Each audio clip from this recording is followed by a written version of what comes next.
देहमनाची सारी मरगळ दूर करणाऱ्या पहिल्या पावसासारखंच पहिलं प्रेमही असतं. त्या सरीत भिजणाऱ्यालाच त्याचं सुख कळतं. रवीवर मी प्रेम केलं ते मनापासून. ते माझं पहिलं प्रेम होतं. त्यामुळेच माझ्या प्रेमावरचा विश्वास अधिक दृढ होता. मी घरी सांगून टाकलं, लग्न करेन तर फक्त रवीशी, नाहीतर लग्नच करणार नाही. त्याच्याशी लग्न करायला हरकत नाही, पण त्यानं एकदा तरी येऊन सर्वांना भेटायला हवं ना. त्यालासुद्धा तुझ्याशी लग्न करायचं आहे हे त्याच्या तोंडून कळायला हवं, दादा म्हणाला.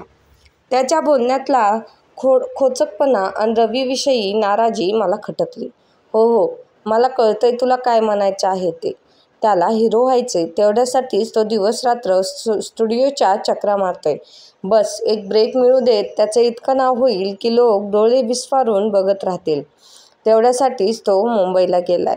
त्याला ब्रेक मिळणार कधी आणि तो हिरो होणार कधी? दादानं हसत हसत टोमणा दिला आणि तो बाहेर निघून गेला. आई बघ ना, दादा रवीबद्दल कसं बोलतोय ते.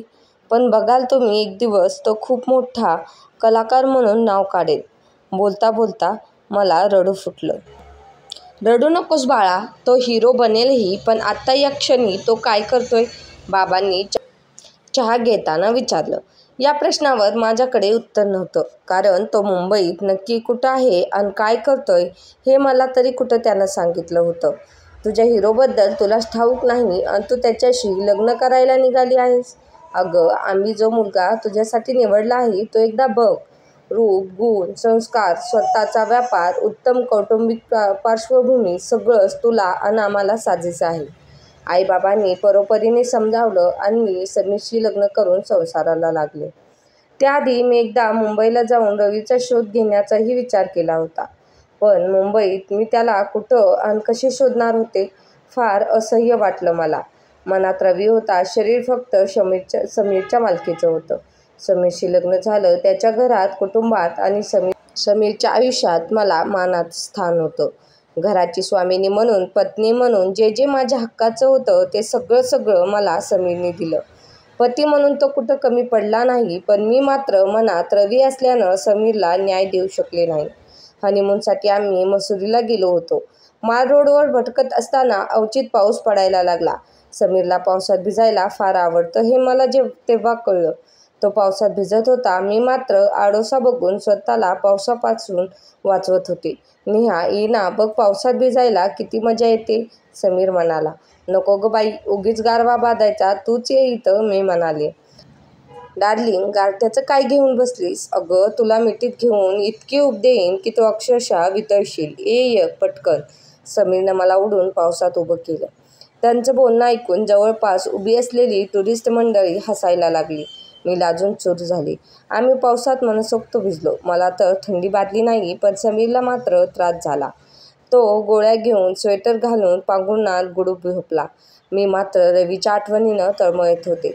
सतत मनात येत होतं, जर आज समीरच्या जागी नवरा म्हणून रवी असता तर या हनीमूनची मजाच वेगळी असती. मला एक जुना प्रसंग आठवला. मी व रवी मोटारसायकलनं येत होतो. एकाएकी जोरात पाऊस पडायला लागला. रवीनं गाडी बाजूला उभी केली आणि मला ओढत तो मोकळ्या मैदानात घेऊन गेला. दोन्ही हात पसरून तो पावसाचा आनंद उपभोगत होता. मलाही त्यानं तसंच करायला लावलं.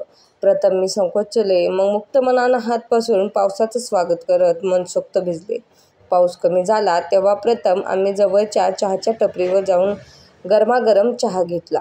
कपडे पिळून वाळवले आणि मग घरी गेलो. पावसात भिजण्याचा आनंद. त्यानंतर मी रवीसोबत खूपदा घेतला. चिंबवल्या देहावर त्याच्या हाताचा स्पर्श मला किती रोमांचित करायचा.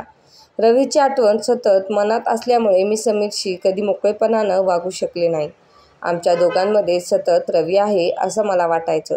तो त्याचा हक्क मागतोय असा मला भास व्हायचा. शरीर समीरचं झालं होतं, मन मात्र रवीजवळच होतं. सासरच्या घरी पैसा, सत्ता, सन्मान आणि स्वातंत्र्य असूनही मी अजून अस्वस्थ होते, बेचैन होते. काहीतरी खटकतंय हे समीरच्या लक्षात आलं. तो म्हणाला, तू अशी उदास का असतेस? माझ्या व्यवसायामुळे मी तुला खूप वेळ देऊ शकत नाही, पण तू एकटी का राहतेस?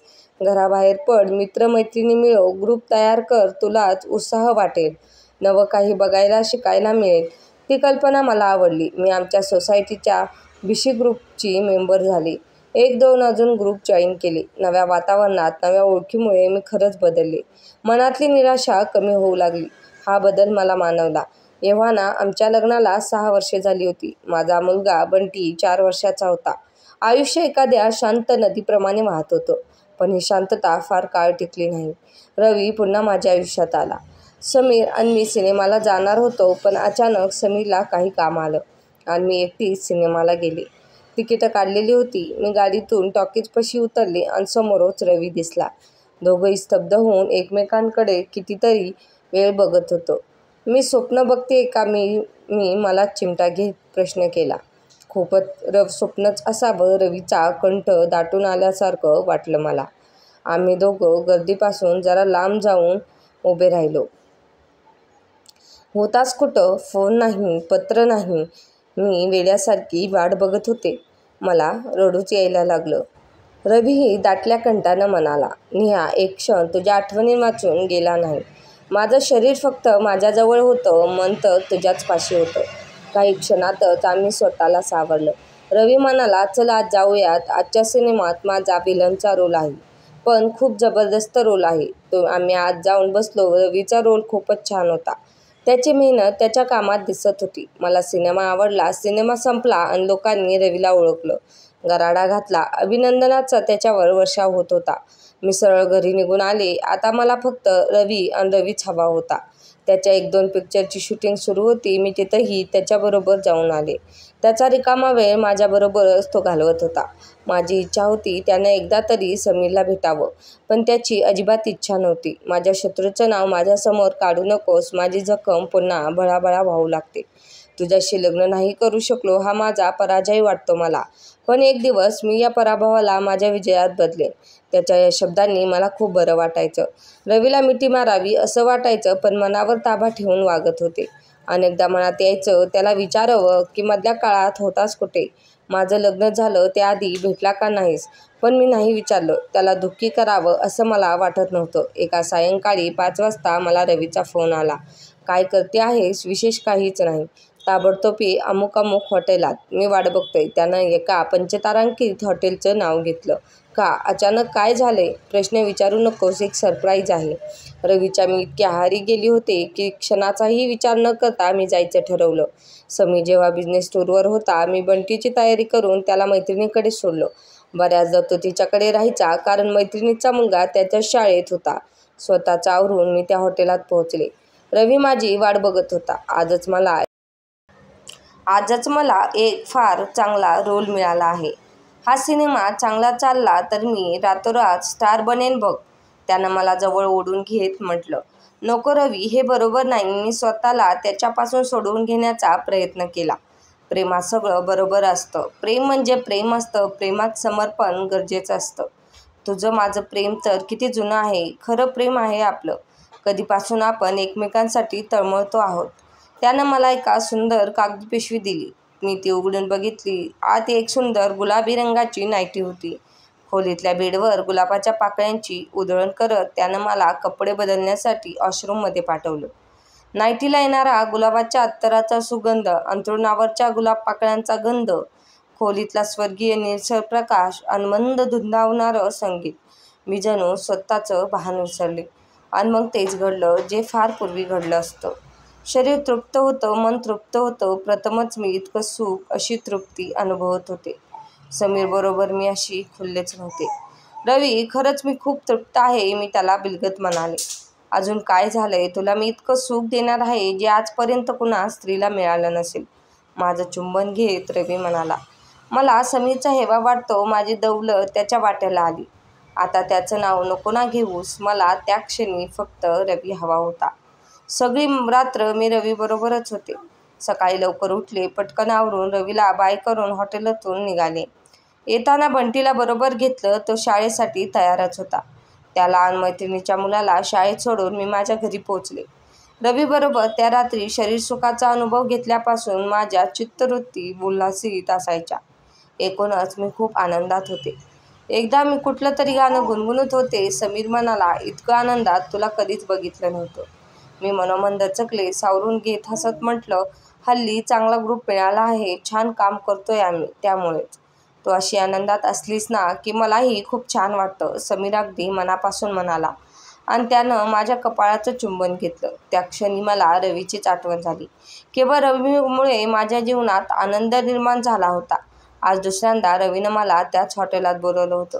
त्याच्या प्रेमाच्या ओढीने मीही जायला तयार होते. प्रश्न बंटीचा होता. तो शाळेतून अजून आला नव्हता.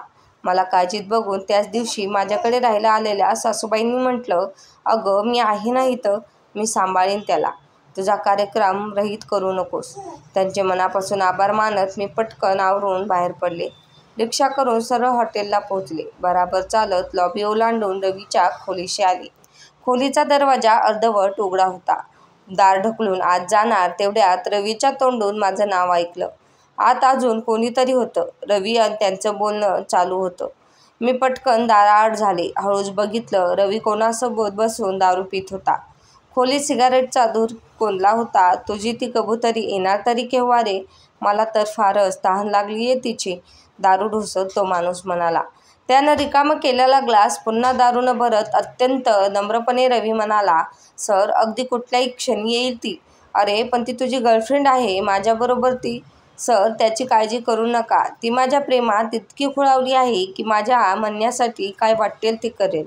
रवी हसत हसत म्हणाला, सर आज तुम्ही माझा अभिनय बघाल. आज तिला मी अशी खुलवीन की माझ्याबरोबर तुम्हालाही ती पूर्ण सुख देईल. भयंकर हॉट आहे साली. सिगारेट ओढत रवी बोलला. बरं तर मी निघतो, तू मला फोन कर, मी माझ्या खोलीत वाट बघतो, तो माणूस बोलला. सर माझा हिरोचा रोल पक्का आहे ना? दीनपणे रवीने विचारलं. पक्का म्हणजे पूर्णपणे पक्का. ती पोरगी गेली की तुझं कॉन्ट्रॅक्ट साईन करायचं. हे सगळं ऐकलं आणि पृथ्वी आपल्याभोवती फिरते असं वाटलं मला. संताप असा आला होता की आज जाऊन दोघांची थवाडं फोडावीत. पण ते बरोबर नव्हतं. मी उलट्या पावली माघारी वळले. घाईघाईनं बाहेर पडून रिक्षा केली. मनात संताप मावत होता. रवीचं ते किळसवाणं रूप बघून माझ्या अंगावर शहारे आले. रिक्षात असताना रवीचा फोन पुन्हा येत होता. मी फोन बंद करून टाकला. घरी कधी पोचते असं झालं होतं. घरी पोचले तर समीर आणि बंटी बागेत फुटबॉल खेळत होते. तू कधी आलास? मी समीरला विचारलं. मुद्दाम घरी लवकर आलो. बंटीशी खेळायचं होतं आणि आजची संध्याकाळ खास तुझ्यासाठी. सिनेमा बघायचा आणि जेवण बाहेरच करू. समीरशी डोळे भिडून बोलायची मला भीती वाटली. स्वच्छ निर्मळ चारित्र्याचा प्रेमळ नवरा माझा आणि मी माशी त्याचा विश्वासघात करणारी. आज नको, उद्या सकाळी बंटीची शाळा आहे. मी समीरला टाळायला बघत होते. सासूबाई पुन्हा मदतीला आल्या. बंटीला मी बघेन ग, जा तुम्ही दोघं.